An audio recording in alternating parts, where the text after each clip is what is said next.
श्री राम जय जय राम श्री राम जय जय राम। यज्ञार्थात् कर्मणोऽन्यत्र लोकोऽयं कर्म बंधनः तदर्थं कर्म कौन्तेय मुक्त संगः समाचर। यज्ञ कर्तव्य पालन के लिए किए जाने वाले कर्मों से अन्यत्र अपने लिए किए जाने वाले कर्मों में लगा हुआ यह मनुष्य समुदाय कर्मों से बंधता है। इसलिए हे कुंती नंदन, तू आसक्ति रहित होकर उस यज्ञ के लिए ही कर्तव्य कर्म कर। जो कर्म दूसरों के लिए नहीं किए जाते, प्रत्युत अपने लिए किए जाते हैं, उन कर्मों से मनुष्य बंध जाता है। अतः साधक को ये 3 बातें स्वीकार कर लेनी चाहिए।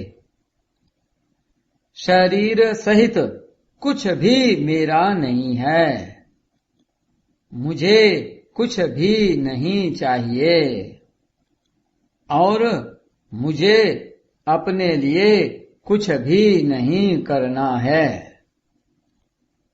पहली बात स्वीकार करने से दूसरी बात सुगम हो जाएगी और दूसरी बात स्वीकार करने से तीसरी बात सुगम हो जाएगी। सह यज्ञः प्रजाः सृष्ट्वा पुरोवाच प्रजापतिः अनेन प्रसविष्यध्व मेषवोस्तिष्ठ कामधुक् देवान् भावयतानेन ते देवा भावयन्तु वः परस्परं भावयन्तः श्रेयः परमवाप्स्यथ।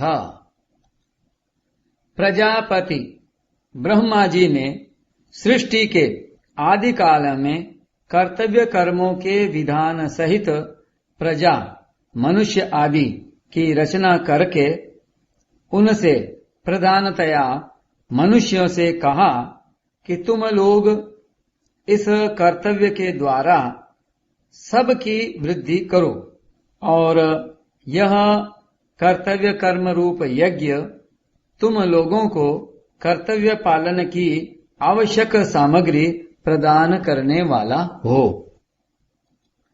इस अपने कर्तव्य कर्म के द्वारा तुम लोग देवताओं को उन्नत करो और वे देवता लोग अपने कर्तव्य के द्वारा तुम लोगों को उन्नत करें।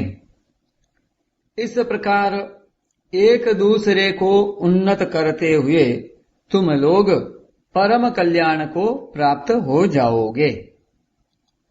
अपने कर्तव्य का पालन करने से अर्थात दूसरों के लिए निष्काम भाव से कर्म करने से अपना तथा प्राणी मात्र का हित होता है, परंतु अपने कर्तव्य का पालन न करने से अपना तथा प्राणी मात्र का अहित होता है।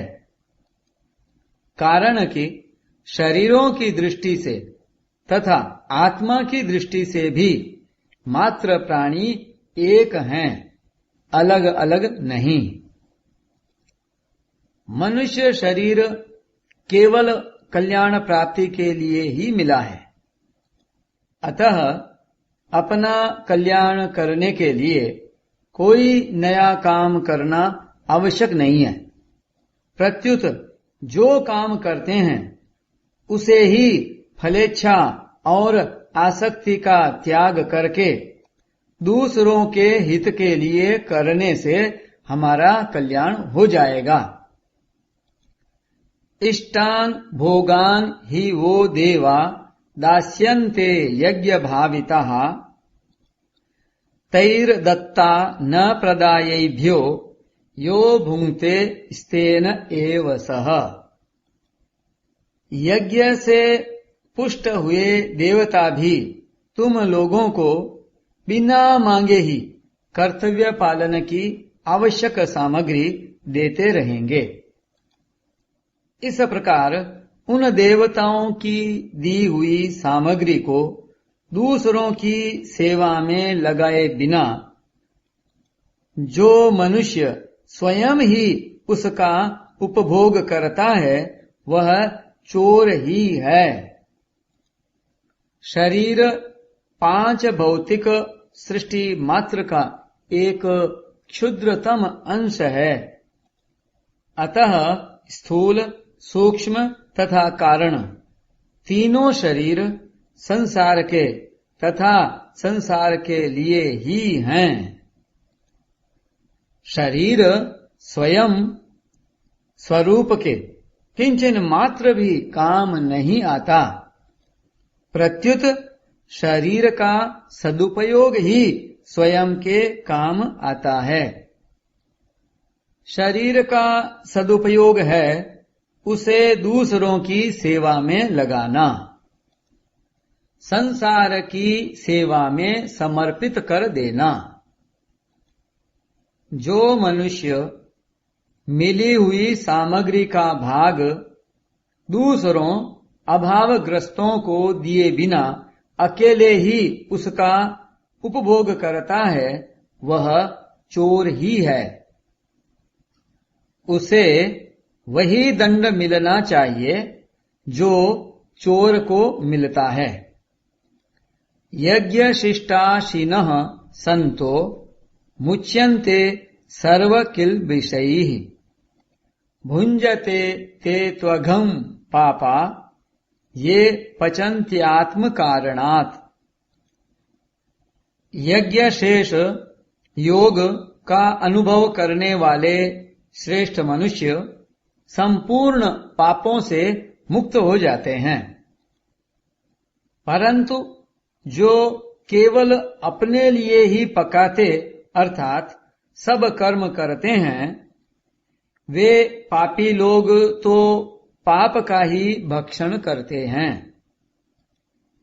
संपूर्ण पापों का कारण है कामना। अतः कामना पूर्वक अपने लिए कोई भी कर्म करना पाप बंधन है और निष्काम भाव से दूसरे के लिए कर्म करना पुण्य है। पाप का फल दुख और पुण्य का फल सुख है। इसलिए स्वार्थ भाव से अपने लिए कर्म करने वाले दुख पाते हैं और निस्वार्थ भाव से दूसरों के लिए कर्म करने वाले सुख पाते हैं।